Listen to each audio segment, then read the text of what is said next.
Absolutely nothing beats windshield time, a road trip, and good conversation in the car.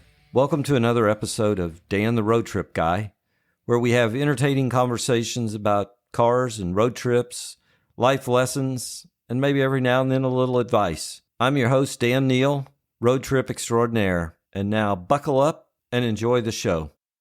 This weekend kicks off the 2024 IMSA Sports Car Championship, with the first round being at the Daytona International Speedway, where they'll run the 24 Hours of Daytona. It's a sports car race that takes in part of the speedway and then the road course.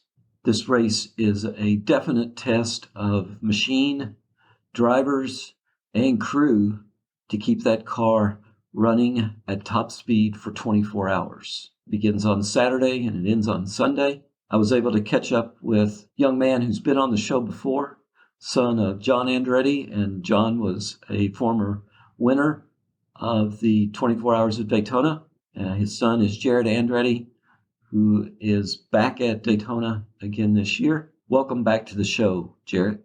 Thank you guys for having me on again. It's a pleasure to be on. Yeah, so this week and this weekend, you're at a big race at the Daytona International Speedway, the 24 Hours of Daytona. I know this is not your first time there, but tell my listeners about that experience of racing at 24 hours. Yeah, it's pretty hectic. It's it's really cool. I mean, we've seen a lot of growth in the sport over the last couple of years.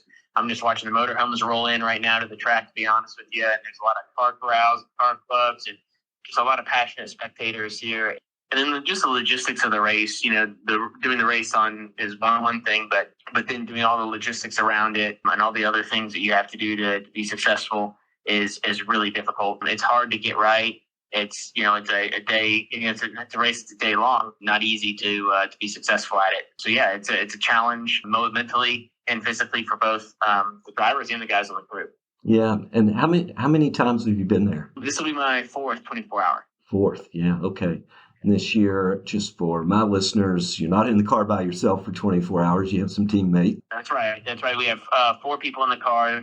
So I have 3 teammates that we share the car with. So yeah, that's the way we split the drive time up, and that's the way it keeps people as rested as possible during a 24-hour race. Yeah. So what car are you in this year? Yeah, it's a Porsche GT3R, GT3 car, 992. It's in the GTD class. Yeah, so it's a new car for us this weekend. First race on it. First race at 24 hours in this class. So it's good. It's really it's good. It's really exciting for us, and we look forward to initial foray with it. Yeah, tell my listeners about the different classes, because this is a very unique race that there's different cars out there at the same time. Yeah. So there's 4 classes right now in the series. There's GTP, which are the quickest cars. They're the full prototypes. They are hybrid.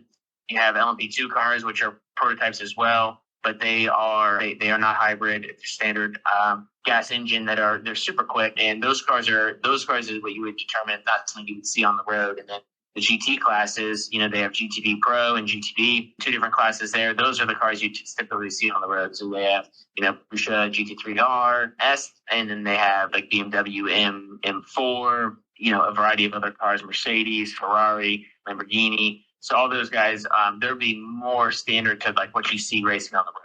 And so it attracts a lot of people. If you like a certain car brand or a certain manufacturer, you can root for those cars. You like certain drivers, you can root for them. The nice thing about it is there's really 4 separate races happening simultaneously. So if one race gets boring, you can always just go to the next race and watch the next race.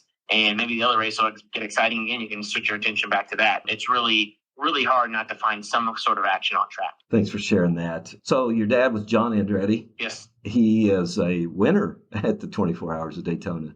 Anything he shared with you about that victory? I think the biggest, it was really cool because it was his rookie year and he won it overall in a Porsche 962. So obviously coming back in a Porsche is really special to me. So he won the race in 1989.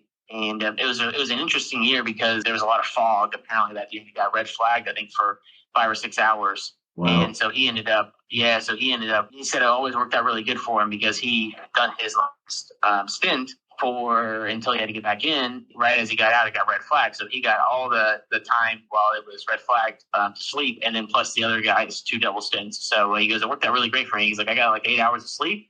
I was fully rested and and then got to fully celebrate the win. So that was kind of cool. Oh, that's great. Thanks for sharing that. Yeah. Hey, how many stints will you do in that 24-hour period?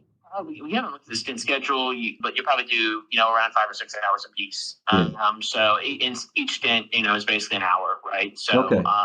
It works out to be, 5 or 6 stints. During that 24-hour period, you're in and out of the car. How do you deal with that? You talked about your dad getting to sleep. I don't guess you get to sleep much. Not really. I don't really sleep too much at all. I'm not very good at sleeping while the car's on track. I don't do too much. Some other guys, they do a better job at resting. Maybe now that it's been my fourth one, I'll be more acclimated to being able to fall asleep. But all in all, it was, I think getting your body shut down kind of in that mode where you can rest, you can be fresh for your next stint is really important. So anyway, some guys are better at that than I am, that's for sure. But it is an art form to kind of go from, full attack to rest to back to full attack here in only a short, few hours time. Kind of hard to turn off the adrenaline rush, I guess, once you get out of the car, right? Yes, it is. There's so many of those other factors that you don't necessarily think about in another race, in some other races, even other endurance races, they may be long races, but you may only do one stint that's a triple stint, right? You may be only in the car once, or you may be in the car for two doubles, which are, they might be the same day. So it's not like you wouldn't otherwise be asleep during that time. This one you would have been asleep for at least some part of the race that you have to stay awake for and you have to perform. So it's just a whole new element of, a whole new challenge that you otherwise don't really face in any of these other endurance races, to be honest.